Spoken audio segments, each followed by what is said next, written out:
New tonight, deputies arrested a man they say shot and killed his own father. We have details about the desperate 911 call that didn't come soon enough. Plus, new at 6, what Reading's mayor had to say about the state of the city's public safety. And new developments, the state and federal government are working out a partnership to build a massive water storage project here in our area. Covering Northern California. You're watching Action News Now. Coverage you can count on.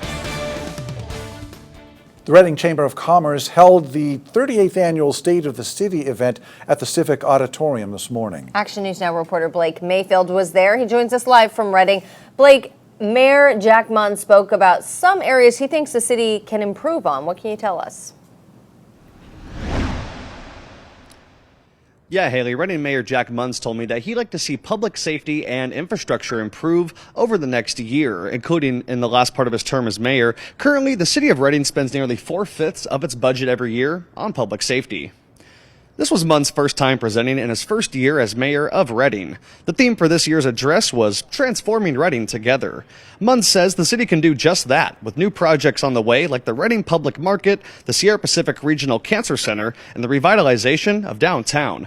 But some things might hold back those accomplishments, such as bad roads with potholes and even cracked pavement in those same roads.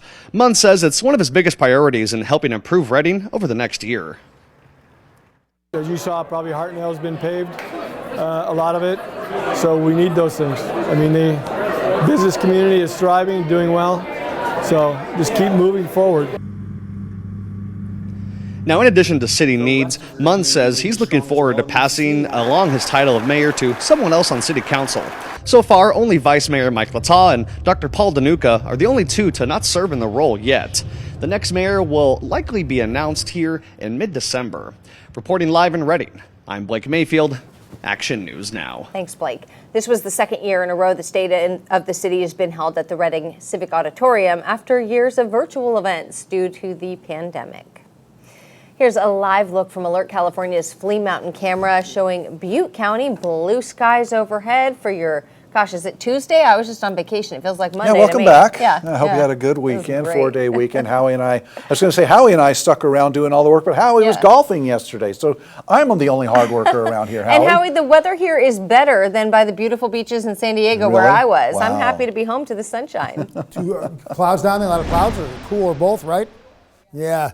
Not up here in Northern California, Haley and Alan. We are, again, second day of fall. There's nothing about fall at the moment. Some leaves might be falling off. That's just because they're super on the dry side as we are hot and very, very dry. Temperatures warming into the lower 100s today throughout a good portion of the valley. Paradise 92 right now. Chester sitting at 85 degrees. Now, wind-wise, for the most part, light to calm, and we like to see that when we're dry and as hot as we are. Now, moisture levels dangerously low, 15% or lower for the relative humidity. We don't want to see that. Here's a look at tomorrow. So today we're on the low side for significant fire risk potential. Moisture levels go up tomorrow. So do the winds, though. Temperatures come down, but the way we're going to figure it all out, we're going to go up a little bit to the moderate scale for significant fire risk potential. But we are eventually going to feel like fall around here. We'll talk about that coming up in a few minutes. Thanks, Howie. Crews stopped forward progress on a vegetation fire west of Chico this afternoon. CAL FIRE says that it was first reported just before 2:45 on Kennedy Avenue. It burned about 1.7 acres of grass and all in an orchard there. CAL FIRE dispatched 3 engines and a water tender. CAL FIRE sent 1 engine. Officials say forward progress, as I said, was stopped. Just over half an hour is all it took, and crews, though, remained on scene to mop up all the hot spots. An Oroville man's under arrest for possession of child pornography. The Butte County Sheriff's Office says they arrested 46-year-old Shay Royal after detectives found more than 600 images and videos of child porn on his phone. Investigators also say he was making videos that showed people engaged in sexual activity with an animal.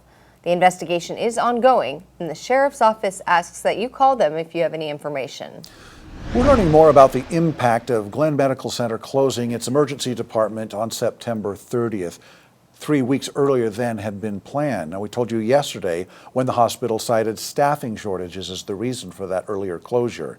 Well, Action News Now reporter Bea Barbosa joins us live from Enloe Health in Chico. And Bea, this closure in Glenn County is certainly going to impact Chico's, Enloe's ER system. Yeah, Alan, the announcement of an early closure for Glenn Medical Center's emergency department is just one example of the increasing difficulty that rural communities face in accessing health care. Yesterday, I showed you how people in Paradise are accessing emergency services here in Chico because there is no hospital in the town of Paradise. Many told me they come here to Enloe for that care. But with Glenn Medical Center's emergency department closing, ER staff here at Enloe can be expecting to serve more people from multiple counties.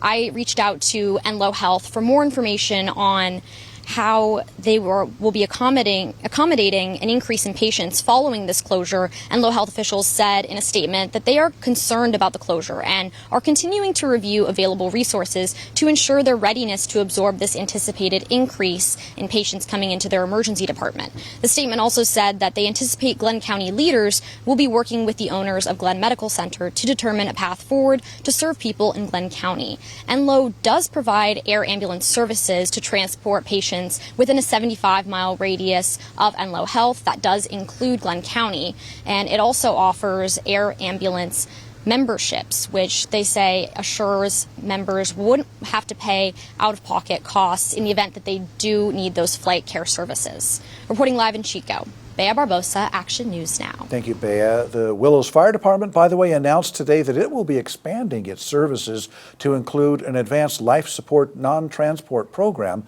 by January to bridge the gap in emergency care. Butte County Sheriff's deputies arrested a man they say killed his own father. The sheriff's office says the victim, 54-year-old Lenny Doe of Chico, called 911 just before 5 o'clock last night. That call came from a home on Sacramento Avenue east of Muir Avenue. Dispatchers say they heard him say, "Don't shoot me." Deputies arrived to find Doe dead from a gunshot wound. They arrested his son, 35-year-old Matthew Theobald, for murder. Theobald was on active parole. Investigators say he had shotgun shells in his pocket and that a search of the property turned up the shotgun believed to have been used to kill Lenny Doe. We have new details about a deadly big rig crash on Interstate 5 in Tehama County. These are newly released photos from the CHP, the Red Bluff office, and just look at the wreckage there. This crash happened just before 2 this morning in the southbound lanes of I-5, south of Gile Road. Officers say the truck was hauling a large load of alcoholic beverages and was heading north when the driver crossed the center divider and southbound lanes, hit a dirt embankment, and then the whole big rig rolled over. The driver died at the hospital. You are asked to call the CHP Red Bluff office if you witness this or have any other information about the crash. Negotiations over the site's Reservoir Partnership Agreement began today in Willows. The Federal Bureau of Reclamation and the site's Project Authority are outlining terms and conditions for that partnership. The Bureau of Reclamation controls the flow of the Sacramento River upstream from the proposed 1.5 million acre-foot reservoir. The off-stream reservoir will take in excess water from that river during high-flow years. We will initiate early next year a process of bringing all of the state and federal participants and local participants into signing contracts, and then once all of that occurs, we are able to move forward with the construction of the project. So we're excited and looking forward to breaking ground before the end of 2026. The site's reservoir will provide storage for both the Central Valley and state water projects. Negotiations are expected to continue in Sacramento in mid-October.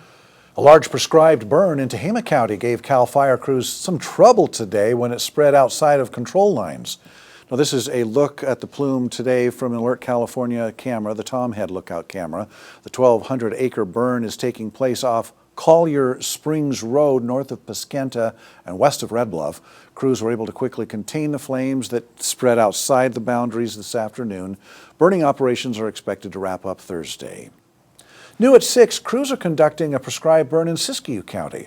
CAL FIRE says before ignition, crews completed a go, no-go checklist looking at weather, fuel, moisture, staffing, and safety conditions. The operation is getting support from the U.S. Forest Service.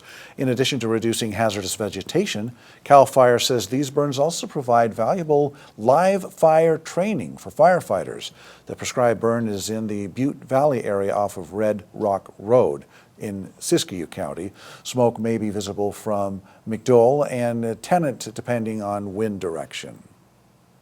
A new Smithsonian exhibit is coming to our area. We'll show you what's in store for Turtle Bay.